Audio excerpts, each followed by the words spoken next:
Hi, I'm Breanne, and this was Rev's 2020. Part of the reasons we're doing this campaign is just to celebrate what God has done throughout all of it. And I think there's tons to celebrate. But run through kind of some of the numbers and stats, the things that like most people wouldn't hear about. And it's definitely not our only grid for success or encouragement, but is an important thing that we want to share because we just believe that God's done great things in 2020. We really have seen God be faithful this last year. Since January, we've had 359 unique students attend Rev, and 271 of which have attended since the beginning of the pandemic in March, who are connected whether on an online gathering or when we were in physical gatherings. And so that is such a beautiful thing to highlight.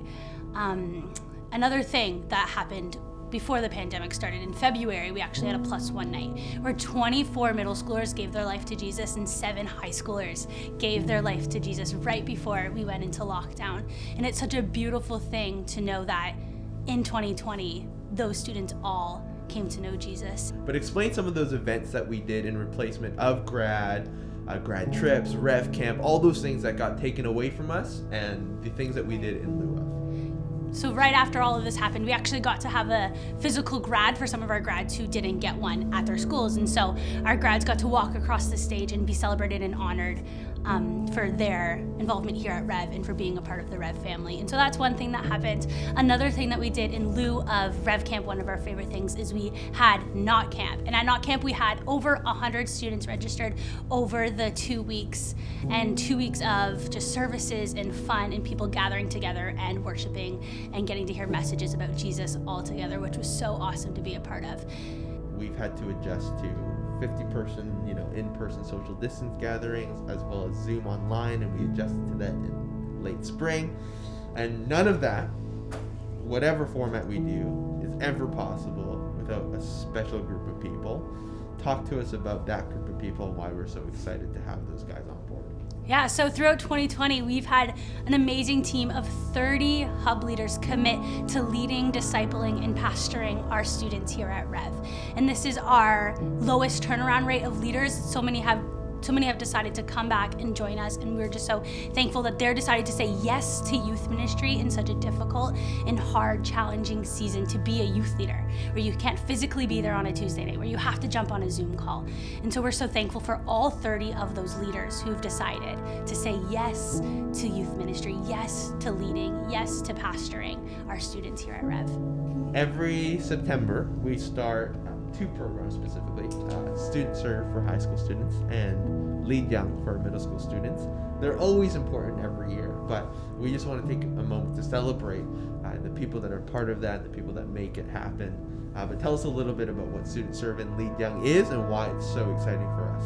Yeah, so we have 2 programs that launch in the fall every year. The first one called Student Serve, where we have 18 high school students dedicated to showing up bi-weekly and shaping what Rev is and giving their opinion and going through a discipleship track on their journey with Jesus. And then we have Lead Young, which is also a discipleship leadership program where we have 22 students involved weekly learning leadership qualities and what Jesus says about leadership and applying it to their everyday lives in their family and in their schools. And so within those 2 programs, we have 40 kids here at Rev who are on this discipleship journey, growing closer to Jesus and who he is. Talk to us about, despite some of the unique challenges of Zoom and what people call Zoom fatigue, how Zoom has actually still served our community and how you and I and the team have chatted and celebrated about people who have found community during Zoom, encouragement, even those that have come to know Jesus, seen him clear. Talk to us about the Zoom journey so far. Right. I think that Zoom has just really provided us a place for us to see students and for our leaders to connect with students.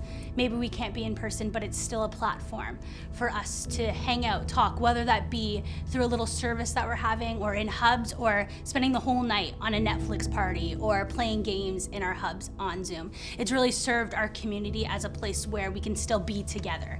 We might not be together physically, but we're still together on our Zoom calls every week. And I think we can see throughout all of this, when we were in physical gatherings and when we weren't in physical gatherings and jumped on Zoom, throughout the stories that we've just listened to and all of these numbers that we've just shared, that God has been faithful.